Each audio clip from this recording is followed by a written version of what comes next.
பேசினேன் வார்த்தையை வீசினேன் உன்னை வாயாடி பெண்ணாக என்று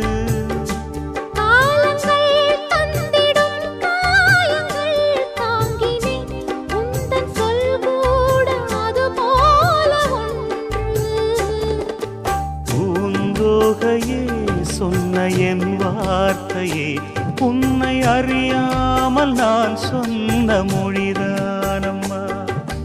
என் சோகமே என்றும் என்னோடுதான் எந்த சுமை தாங்கி என்னாலும் நான் தானையா. கூடு எங்கே